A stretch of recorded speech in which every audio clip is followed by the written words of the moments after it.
Muy bien, pues no sé si conocéis el título de las 3 sesiones que vamos a estar viendo, si Dios quiere. Eclesiastés 3. 3 verdades que surgen del libro de Eclesiastés. Y en realidad son 3 verdades bíblicas para vivir con sentido en un mundo sin sentido. 3 verdades bíblicas para vivir con sentido en un mundo sin sentido. Y hoy vamos a empezar por la primera, pero antes de la primera quería presentaros lo que se conoce como el antinatalismo. Antinatalismo. Realmente no es una corriente filosófica nueva, pero sí que en los últimos años ha tenido un auge especial en nuestra sociedad occidental. Y sobre todo a autores como uno que vamos a estar repitiendo durante estos días y se nos va a quedar el nombre. Se llama David Ben-Attar, de quien se afirma hoy en día que es el filósofo más pesimista del mundo sobre el papel. Según Ben-Attar, la vida es tan terrible que no merece la pena ser vivida. La vida es tan terrible que no merece la pena ser vivida. De hecho, en su libro en inglés, Better Never to Have Been, mejor no haber existido nunca, ese es el título de su libro, fijaros. El director del Departamento de Filosofía, precisamente de la Universidad de Ciudad del Cabo, este tal David Ben-Attar, dice que nacer es una desgracia profunda y terrible. Nacer es una desgracia profunda y terrible. Por eso afirma que lo mejor que puede hacer la humanidad es dejar de procrear. Dejar de procrear para que los seres humanos se extingan de la faz de la tierra. En una frase, esto es el antinatalismo. Y si miramos a nuestro alrededor y vemos pandemias, hambrunas, inseguridad, si vemos también lo que ocurre precisamente en nuestra sociedad, si vemos los precios disparados, si vemos las crisis financieras, si vemos la inseguridad, si vemos la falta de trabajo, si vemos los volcanes, si vemos la crisis energética, si vemos la crisis financiera, si vemos a los incompetentes que nos están gobernando, pues casi le daríamos la razón a Ben-Attar. Pero no hace falta mirar fuera, y si miras dentro de ti, ¿cómo está tu vida? Si Dios ha hecho una obra de salvación en tu vida y eres su hijo y eres salvo, ¿cómo es que todavía estás peleando con el pecado de la manera en la que estás peleando?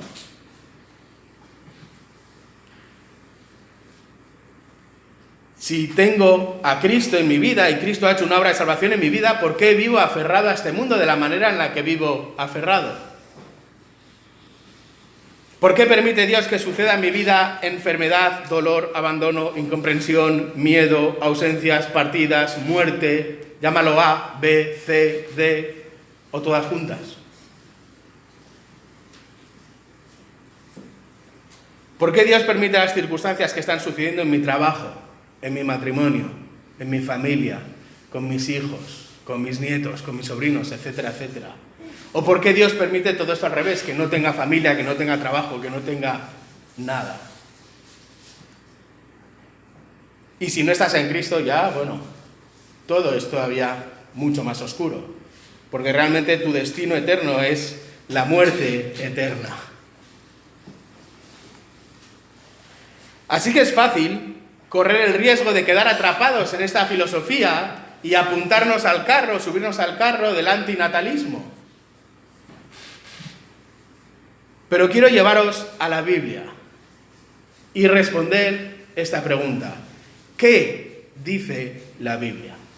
¿Qué dice la Biblia? Y concretamente vamos a estar viendo a vista de pájaro este libro de Eclesiastés, donde vamos a aprender estas 3 verdades bíblicas para vivir con sentido en un mundo sin sentido. 3 verdades bíblicas para vivir con sentido en un mundo sin sentido. Y fijaros, Eclesiastés es un libro especial, vamos a decir. Es un libro único.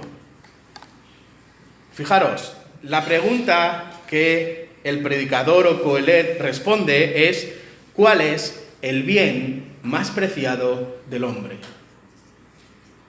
¿Cuál es el bien más preciado del hombre? Y cuando digo hombre, entendedme, hombre, mujer, etcétera, etcétera. Y esta es la reflexión final del predicador o Coelet. Y fijaros, cuando está hablando del predicador, la idea que tenemos que tener y que tenemos que entender es que este hombre ha convocado en asamblea a todo el pueblo, es decir, lo que estamos leyendo es algo que él ha explicado, ha hablado delante de todo el pueblo, ha convocado a todo el pueblo en asamblea delante de él y está haciendo como un predicador explicar lo que estamos encontrando en este libro. O sea que ha convocado a la reunión, en una reunión a la asamblea del pueblo. Por eso este libro en el canon hebreo no se titula Eclesiastés, como nosotros lo encontramos, sino El Predicador.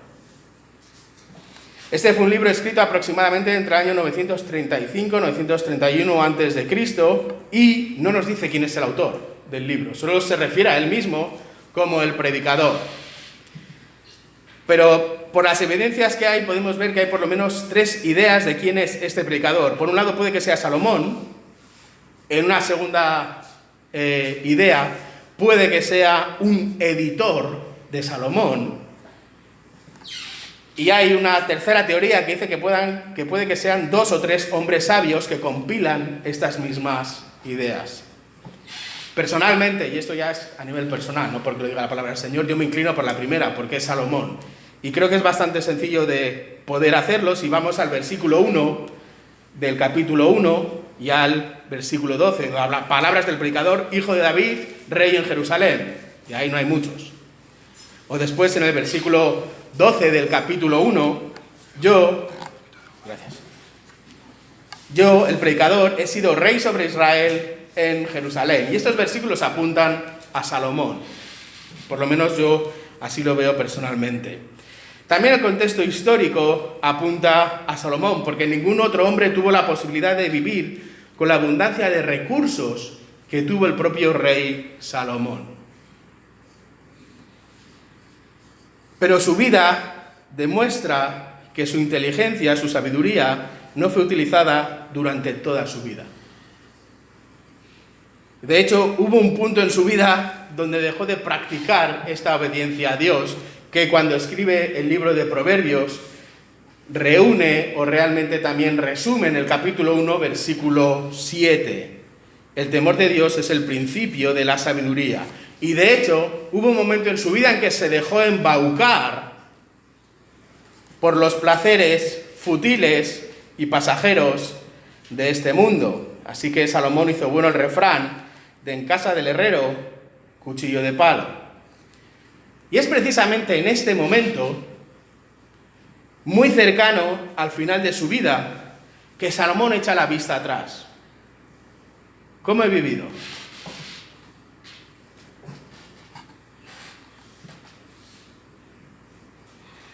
Es un hombre maduro, es un hombre entrado en años, es un hombre que está viendo que a la vuelta de la esquina está la muerte y echa la vista atrás. ¿Cómo he vivido? Y con la perspectiva de los años y movido por el Espíritu Santo, escribe este libro, pensando en toda la asamblea a la que está hablando. A los que son más jóvenes, a los que son menos jóvenes, a los que están en una edad madura, a los que están a punto de doblar la esquina. A todos. Y lo que les habla, o lo que les dice, la idea principal, es que no quiere que nadie viva cegado por la vanidad de este mundo y deje de lado a Dios por perseguir los placeres que están en este lado de la eternidad. Si pudiésemos hacer una paráfrasis, sería: no ha merecido la pena. como yo he vivido, no ha merecido la pena. Y este es el mensaje, especialmente para jóvenes. No hagas como yo. No inviertas tu vida en los placeres de este mundo porque no merece la pena, porque es vanidad. Y ahora vamos a explicar cuál es este concepto de vanidad. De hecho, Salomón es un buen ejemplo de este concepto hebreo de sabiduría. Sabéis que cuando hablamos de la sabiduría siempre vienen dos conceptos a nuestra mente. Por un lado está el concepto griego, el concepto que tenemos nosotros. ¿Quién es el más sabio? Aquel cuyo currículum tiene más títulos universitarios, títulos de posgrado, etcétera, etcétera, coeficiente intelectual más alto. ¿Cuál es el concepto hebreo?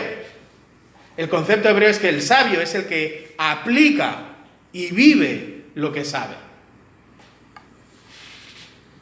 Por eso el concepto hebreo de sabiduría tiene que ver con cómo utilizas lo que sabes. No cuánto sabes, sino cómo lo pones en práctica. Y ese es el punto precisamente también de Salomón. No son los títulos colgados en tu pared, sino cómo vives. Lo que demuestra si eres sabio o no eres sabio.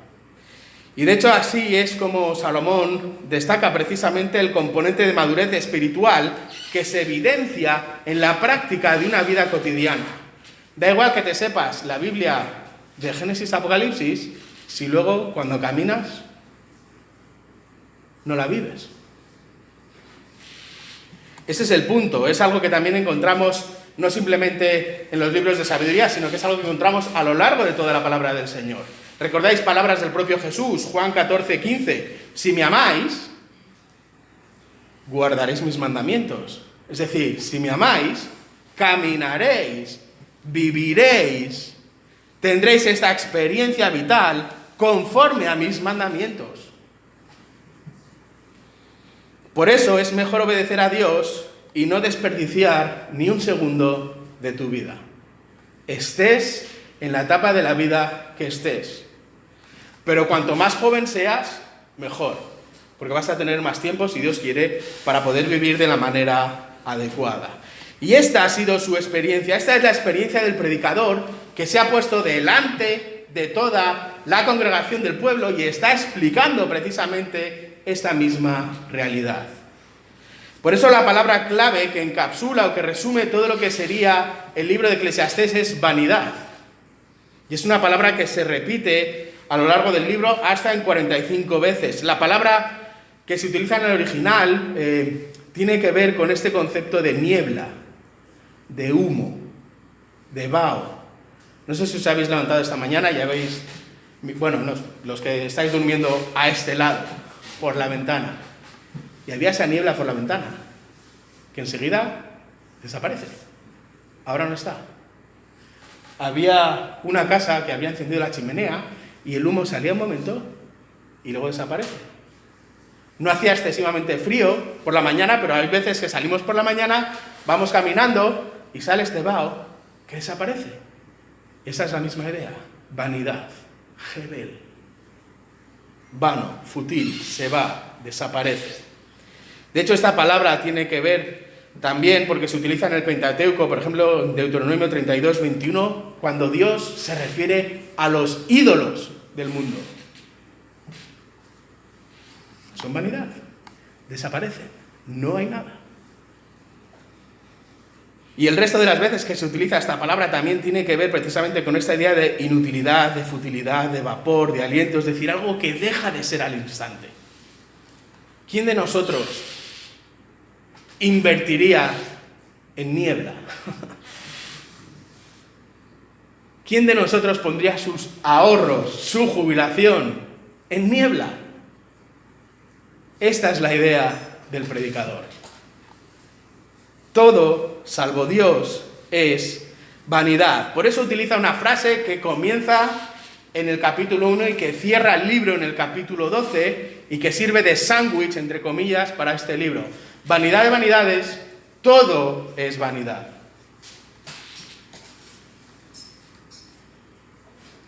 En otras palabras, el valor de la vida, sus contenidos y su interpretación es absurda y no tiene sentido fuera de Dios. Fuera de Dios, nada tiene sentido. Ese es el punto de Eclesiastés. Todo es temporal salvo Dios, así que ¿por qué invertir en lo temporal si tienes algo eterno en lo que invertir? Otro de los temas que el predicador también nos va a estar mostrando es que Dios es soberano. Y lo que implica la soberanía de Dios y el descanso que supone para el Hijo de Dios saber que Dios es soberano. Saber que no ocurren accidentes, saber que nadie se le escapa entre los dedos, saber que no ha pegado una cabezadita y entonces te has pegado un golpe contra la pared, sino que Él es soberano, que su plan es perfecto, su plan es amplio y Él lo conoce y Él lo maneja de principio a fin. Por eso el predicador, además de la vanidad y de la soberanía de Dios, destaca 3 aspectos de la vida para ayudar a vivir en un mundo maldito.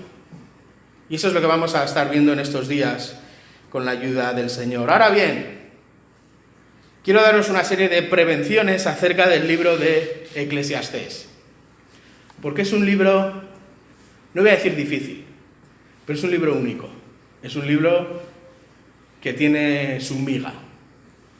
Y tiene su miga en primer lugar porque no utiliza un lenguaje bíblico al uso. No vemos referencias al Antiguo Testamento, no vemos referencias a otra cosa.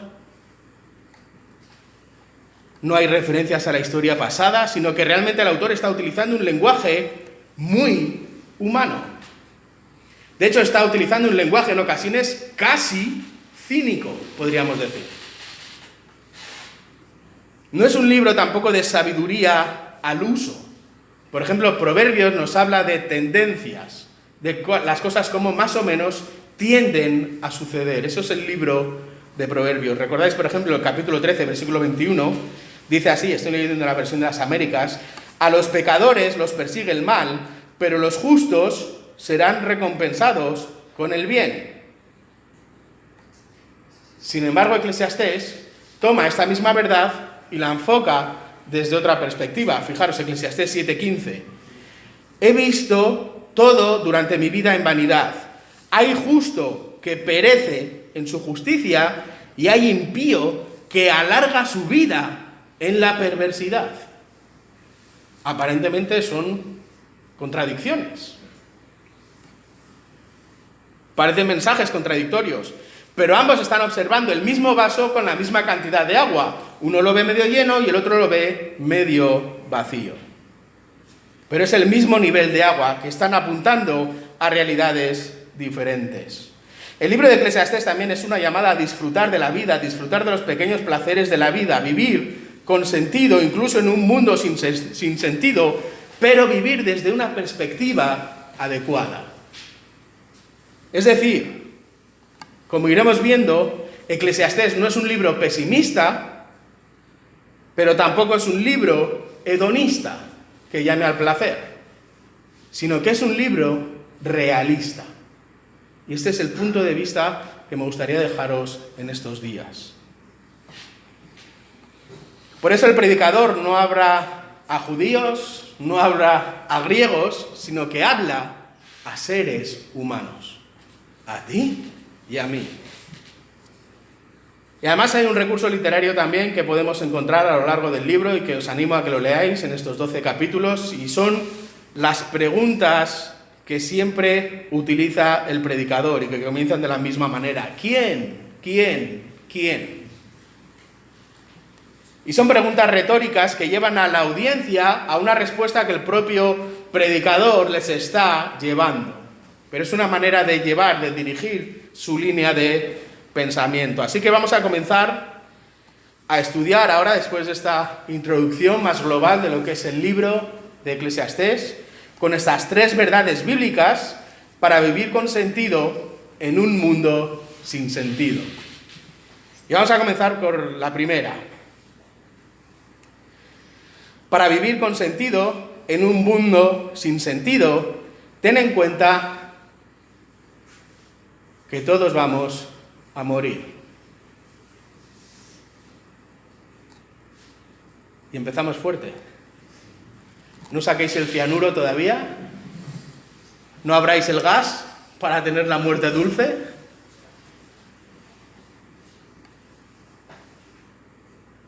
Pero ten en cuenta que todos vamos a morir.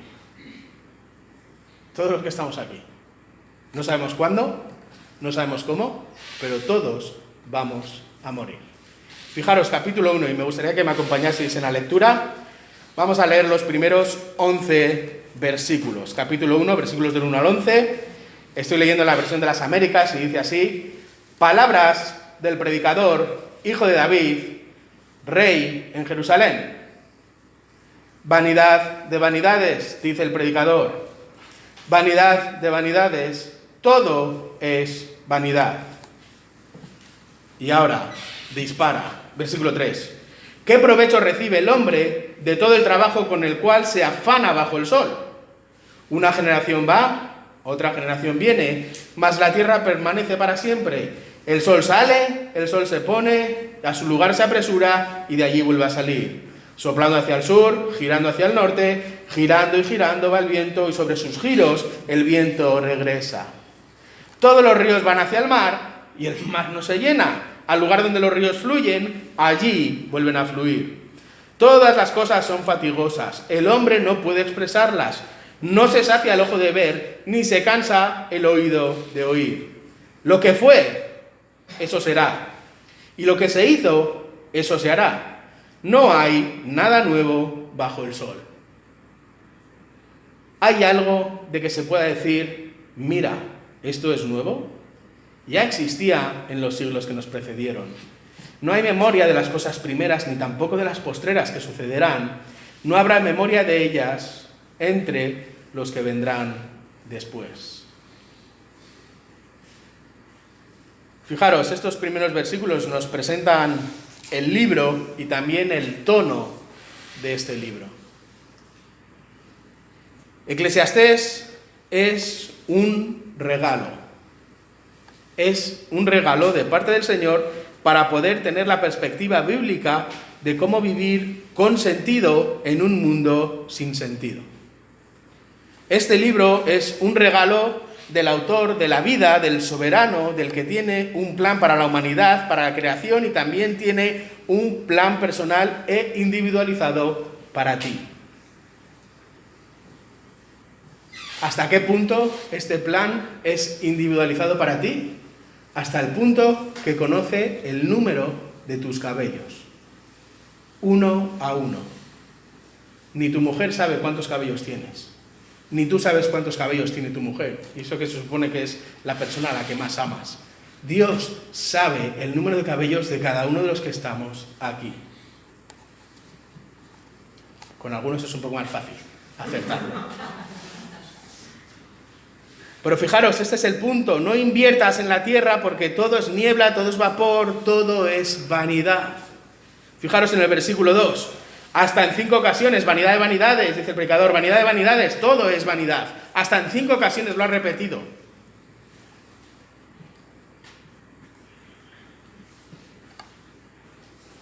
No inviertas en la tierra. Ayer estabas montando en bici con tus colegas jugando al fútbol y hoy eres padre. Ayer estabas disfrutando con tu abuelo y ahora eres tú el abuelo. Ayer esperabas que tu padre volviese del trabajo y hoy esperan a que tú vuelvas del trabajo. Y ese es el punto del versículo 2. La vida es breve, efímera, pasajera y rápida. Por eso vanidad de vanidades. Y por eso lo repite en el versículo 2 hasta 5 veces. Y a partir del versículo 3 hace esta pregunta: ¿qué provecho recibe el hombre de todo el trabajo con el que se afana debajo del sol? Y esta es la realidad a la que igual nos apunta el predicador. ¿Qué obtienes al final de esta vida? Porque en la balanza de tu vida, al final hay cosas positivas, pero también hay cosas negativas. Y la respuesta la vemos en los versículos del 4 hasta el 11. Fijaros, todo fue creado siendo bueno en gran manera. ¿Recordáis Génesis capítulo 1 y Génesis capítulo 2? Pero el pecado ha traído distorsiones catastróficas para la vida, siendo la peor de todas, sin lugar a duda, la muerte.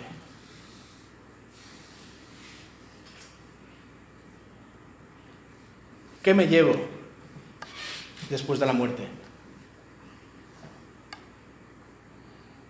¿Te puedes llevar a tus seres queridos contigo? ¿Te puedes llevar a tu marido? ¿Te puedes llevar a tu mujer? ¿Te puedes llevar a tus hijos? ¿Te puedes llevar a tus amigos?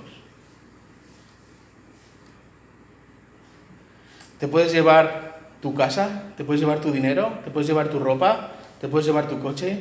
¿Te puedes llevar tus bolsos? ¿Te puedes llevar tus joyas? ¿Te puedes llevar tu música? ¿Te puedes llevar tus libros? Nada. Absolutamente nada. Por eso, vanidad de vanidades. Ese es el punto de los versículos 4 al 11. Tic, toc, tic, toc. El tiempo pasa, el tiempo no se para, el tiempo no vuelve. Y es lo que vemos en los versículos del 4 al 11. Por eso, en el momento en el que no estés, el mundo no se va a detener. Ese es el punto. El mundo va a seguir girando, va a seguir girando. Y esto sucede en los trabajos. He estado casi 13 años en el mundo de la banca, en la castellana. No os imagináis la cantidad de salvadores del mundo que se creían que estaban en el banco. Me han echado, el banco se va a hundir. En cuanto yo no esté, el banco se va a hundir. Y el banco sigue. Y sigue. Y sigue. Y la vida sigue. Y sigue. Y fijaros la cantidad de gente que ya no está con nosotros. Desde gente conocida a gente no conocida. Y el mundo sigue y sigue. Y la vida avanza y avanza.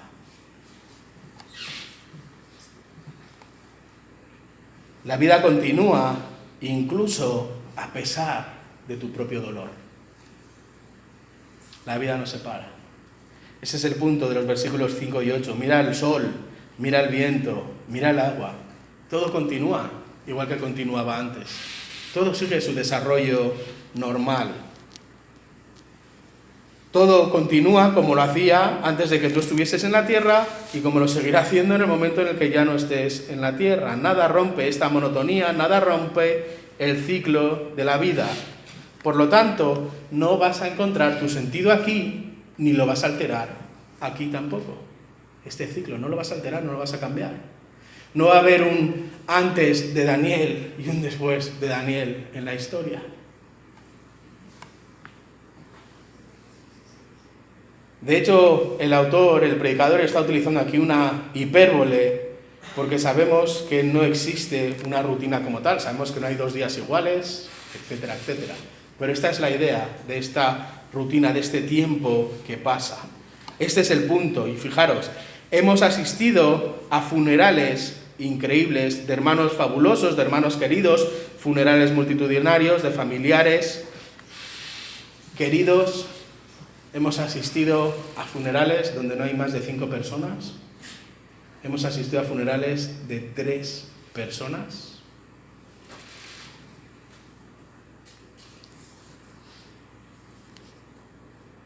Hemos asistido a funerales de bebés. Hemos asistido a funerales de niños. Hemos asistido a funerales de jóvenes, de madres, de abuelos, de abuelas, donde el dolor nos ha partido el alma. Pero el sol vuelve a salir. Pero el sol se pone, pero llueve. Pero pasan las estaciones, pasan los meses, pasan los días, es decir, nada se detiene. No se detiene la vida, no se detiene tu dolor, y esa persona ya no está a tu lado. Y querer encontrar el sentido en la vida, en la propia vida, es como querer que un muñeco de nieve dure todo el año. Es imposible. Este es el punto del predicador. Por eso, la vida no se termina con la muerte, sino que la vida comienza con la muerte. Y es aquí, queridos hermanos, donde tenemos que cambiar el chip. Porque vemos que la muerte es el final. Y parece que con la muerte se acaba todo. Si estás en Cristo, la vida comienza con la muerte. Por eso anhelamos la muerte, anhelamos estar con Cristo, anhelamos las cosas mejores, anhelamos la eternidad y dejar de arrastrarnos por esta vida con sus dolores y con sus sinsabores. A este lado de la eternidad solo tenemos vanidad, solo tenemos niebla. Al otro lado tenemos la vida real, la vida eterna. Por eso el tiempo vuela, seas salvo o no seas salvo. Tengas 15, 17, 20, 35, 45, 65, 75, 85 años, el tiempo vuela. Por eso hay una realidad que debes conocer para poder vivir aquí y en la eternidad. Y esta realidad es la primera con la que apunta el predicador. Es que vas a morir. Ninguno somos eternos, físicamente. Y es importante que sepas que vas a morir porque no puedes escapar de esta realidad, porque no puedes vivir de espaldas a esta realidad, no puedes ignorar tampoco esta realidad. Eres y soy y somos finitos. Lo único que no sabemos es ni cómo ni cuándo, pero vamos a morir. Esto es algo que solo sabe Dios, y fijaros, un versículo que trae consuelo a mi corazón, y os lo quiero compartir. Salmo 139, versículo 16. Dice así: tus ojos vieron mi embrión, y en tu libro se escribieron todos los días que me fueron dados, cuando no existía ni uno solo de ellos. Es decir, nadie muere antes de tiempo. Nadie muere joven, nadie muere viejo. Todos mueren en el guión que Dios tiene para cada una de las personas. Por eso es normal que no encontremos satisfacción total en la vida. Es normal que no encuentre el sentido en esta vida, porque esta vida no tiene sentido. Porque fuera de Cristo no hay sentido en este lado de la eternidad. Todo es vanidad. Y esto es un ciclo repetitivo, son como las olas en el mar, que no paran una detrás de otras. No puedes encontrar, no puedes buscar el sentido en la vida misma, porque no lo vas a encontrar. Y esto no es algo que te diga yo, sino que es lo que te dice la palabra del Señor a través del predicador en el libro de Eclesiastés. Por eso nos dice el versículo 4, generación va, generación viene. Es como las olas en el mar, una y otra. Una y otra. Y te vas de vacaciones y ahí siguen. Y vuelves y ahí siguen. Una y otra. Una y otra.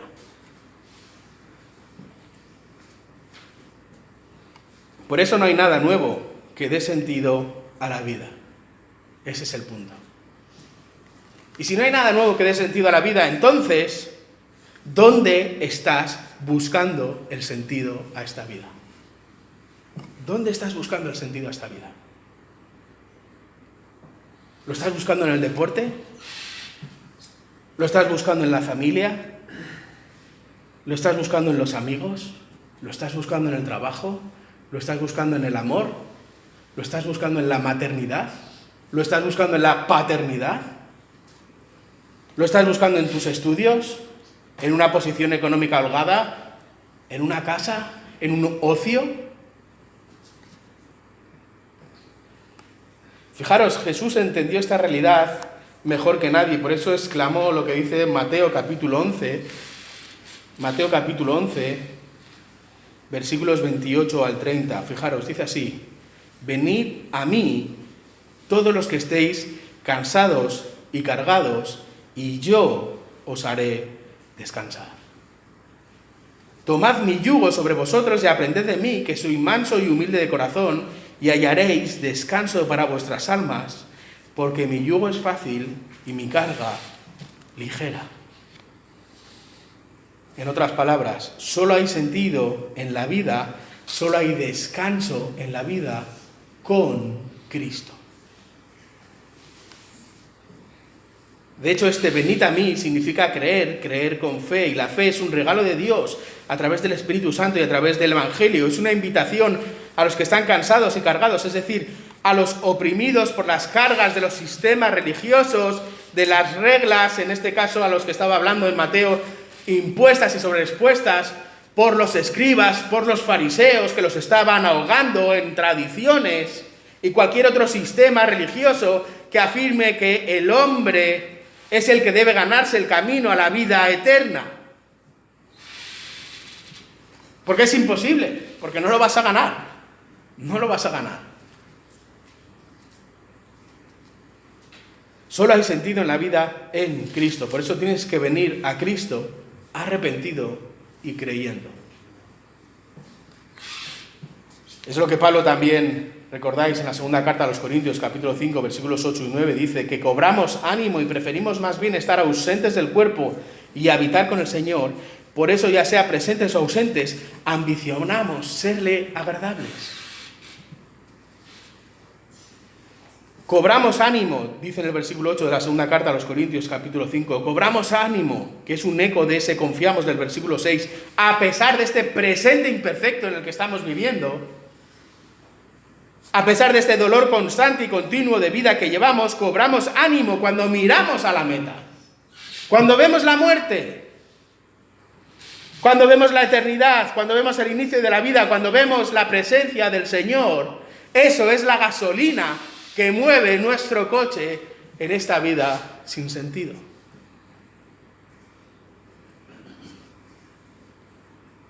Por eso anhelamos dejar de habitar esta casa terrenal para habitar la casa celestial. Jesús nuevamente vuelve a entender esta realidad basada en la fe que obra para salvación. Mateo capítulo 9, versículo 2. Le trajeron a un paralítico echado en una camilla y Jesús, viendo la fe de ellos, le dijo al paralítico: anímate. ¿Por qué? Porque vas a caminar. Porque te voy a levantar de este camastro. Anímate porque tus pecados son perdonados. Anímate porque tus pecados y sus efectos los he pagado yo por ti. Anímate porque tus circunstancias no dominan tu vida, sino que soy yo, soy el soberano, el que sane o no sane, de vida o quite vida, de salud o quite salud, de trabajo o quite trabajo, soy yo, el soberano en tu vida. Pero fijaros, el predicador va más allá. Los versículos del 12 al 18, que os animo a leer. Eclesiastés capítulo 1, versículos del 12 al 18. Dice así: yo, el predicador, he sido rey sobre Israel en Jerusalén, y apliqué mi corazón a buscar e investigar con sabiduría todo lo que se ha hecho bajo el cielo. Tarea dolorosa dada por Dios a los hijos de los hombres para ser afligidos con ella. He aquí todas las obras que se han hecho bajo el sol, he aquí todo es vanidad y correr tras el viento. Lo torcido no puede enderezarse, y lo que falta no se puede contar. Yo me dije: he aquí, yo he engrandecido y aumentado la sabiduría más que todos los que estuvieron antes de mí sobre Jerusalén. Mi corazón ha contemplado mucha sabiduría y conocimiento, y apliqué mi corazón a conocer la sabiduría y a conocer la locura y la insensatez. Me di cuenta de que esto también es correr tras el viento, porque en la mucha sabiduría hay mucha angustia, y quien aumenta el conocimiento, aumenta el dolor. En otras palabras, el mundo no es mi hogar. La gran mayoría de vosotros habéis venido desde Madrid y creo que no habéis tenido que parar en una gasolinera para llegar hasta aquí. Yo he tenido que parar, viniendo desde Pontevedra. Pero ¿os imagináis el sinsentido que sería que yo pare en una vía de servicio y abra las maletas ahí? Y ponga mi ropa, y acomode mis libros, y acomode mis cosas, y me quede allí tan a gusto. Cuando vais de vacaciones y tenéis que hacer un vuelo largo y hacéis una escala, también cuando hacéis escala en un aeropuerto intermedio, abrís las maletas y os colocáis ahí, veis, os disponéis a pasar vuestra vida ahí, vuestras vacaciones.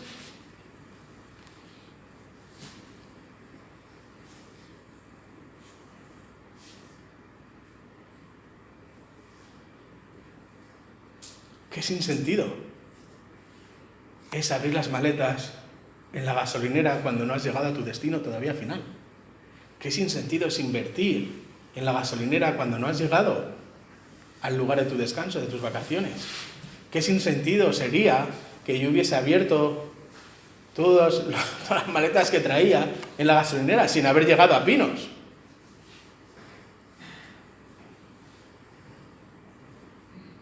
Por eso, en una vía de servicio en el camino, en un aeropuerto donde hacemos escala, en este mundo, este no es nuestro hogar. En Dios, por medio del Evangelio, por la obra de Cristo, encontramos descanso en este mundo sabiendo que este no es nuestro destino, que estamos de paso.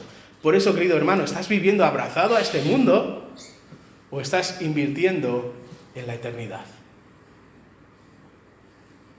¿Vives como un nómada, con la mochila al hombro, como un peregrino, porque este no es tu destino? ¿O estás demasiado cimentado en este mundo y en sus posesiones, que en sí no son malas, salvo cuando haces de ellas el fin de tu vida? Por eso el predicador abre aquí su corazón y habla de la sabiduría, del placer, del trabajo, de las posesiones, y te dice: créeme, lo he probado todo, lo he vivido todo.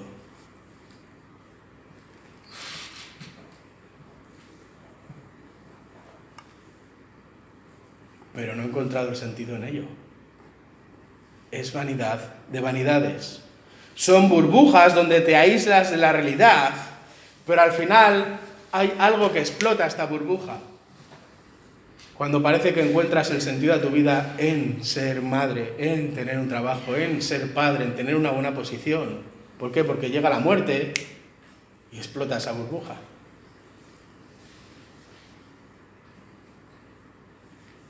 Llega la muerte y hace que tu vida salte por los aires. Tus planes, tus anhelos, tus deseos, tus ideas, sale todo por el aire. Por eso la vida en la tierra es un regalo, pero no es el objetivo, ni la meta, ni el fin.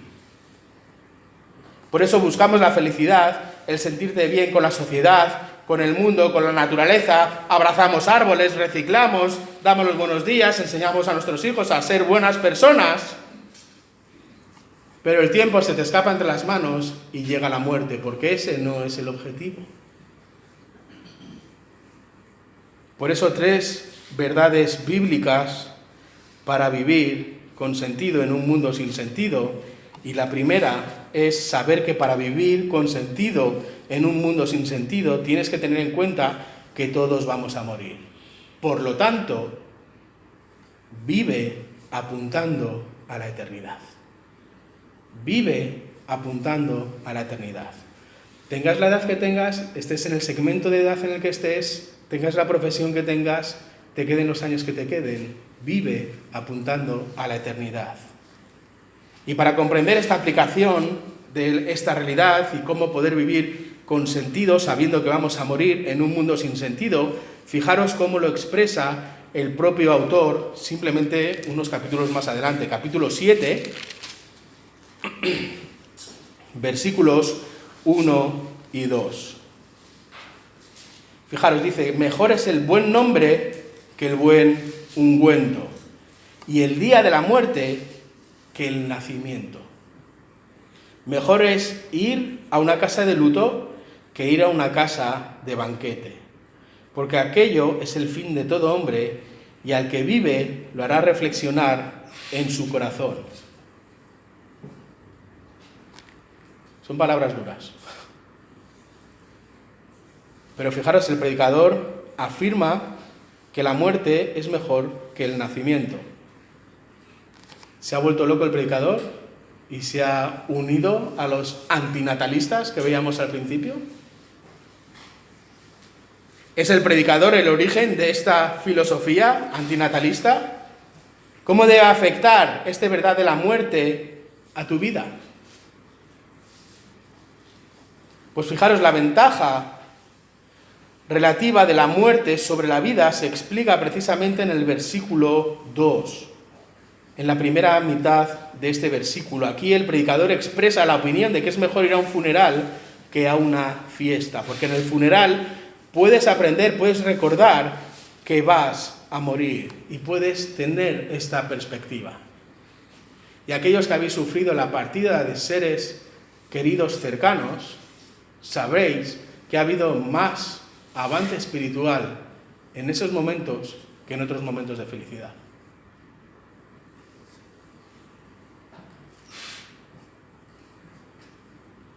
El crecimiento, saber, conocer y apuntar a que esta vida no es la meta, sino que la meta está al otro lado de la muerte. Por lo tanto, no hay que invertir en este lado de la eternidad, sino que hay que invertir al otro lado de la eternidad. Fijaros, comenzábamos con nuestro amigo David Benatar, y este autor, este filósofo, fue entrevistado y le hicieron una serie de preguntas que os voy a leer a continuación. Dice así el entrevistador: ¿puede por favor explicarnos qué defiende la corriente filosófica conocida como antinatalismo? Su respuesta: el antinatalismo defiende que no se deberían traer nuevas personas al mundo. Pregunta: ¿y por qué no? Hay muchas buenas razones, me parece a mí. Una de las razones es que no se debería dar vida a nuevas personas por el sufrimiento que estos individuos experimentarán. Hay numerosos argumentos al respecto, pero uno de ellos es que hay mucho dolor y sufrimiento en la experiencia humana, así que por eso mismo es un error traer nuevos seres al mundo. Pregunta: ¿pero en la vida también hay cosas buenas? Respuesta: sí, es cierto. También hay cosas buenas, pero la cuestión es si las cosas buenas valen la pena ante el dolor de las cosas malas. Me parece que con frecuencia la gente olvida lo malas que son las cosas malas de la vida. Hay numerosas evidencias psicológicas de que la gente sobreestima su calidad de vida y piensa que es mejor de lo que en realidad es. Otro error frecuente, sigue diciendo el autor, es pensar en el futuro y no darse cuenta de la cantidad de sufrimiento que muy probablemente tendrán al final de sus vidas. Piensen cómo muere la gente, piensen en el cáncer, piensen en las enfermedades infecciosas, en las dolencias. Hay mucho sufrimiento al final de la vida, mucho, y a la gente eso con frecuencia se le olvida. ¿Qué dice la palabra del Señor? ¿Qué dice la Biblia? 3 verdades bíblicas para vivir con sentido en un mundo sin sentido. La primera: para vivir con sentido en un mundo sin sentido, ten en cuenta que todos vamos a morir.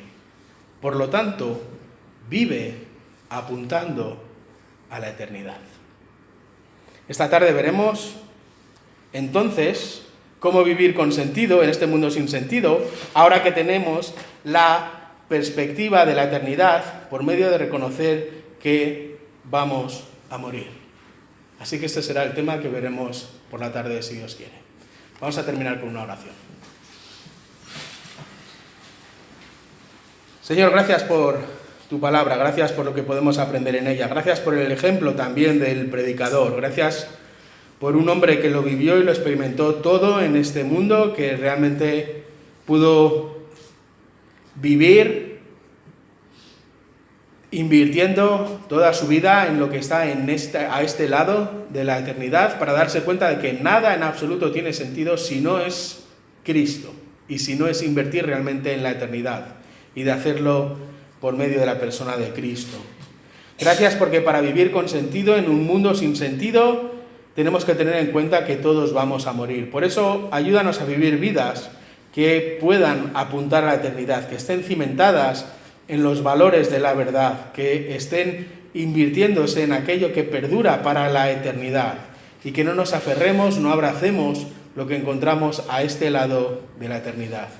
Gracias, Padre, porque también eres un Dios soberano. Gracias porque no se escapa ninguna situación de nuestra vida de tu plan. Gracias porque incluso conoces hasta el número de cabellos que tenemos en nuestra cabeza.